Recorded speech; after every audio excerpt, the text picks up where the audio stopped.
Ivana, inamin ng katotohanan bakit umalis siya sa Batang Quiapo? Ivana, nagsalita na tungkol sa tunay na dahilan ng pagkawala niya sa Batang Quiapo. Ayon sa maraming artista, malaking karangalan para sa kanila ang mapasama sa palabas na Batang Quiapo.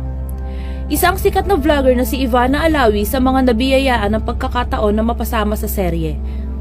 Ginampanan ni Ivana ang role ni Bubbles at masasabing isa ang mga episode niya sa pinakainabangan at talagang tinutukan ng mga manonood.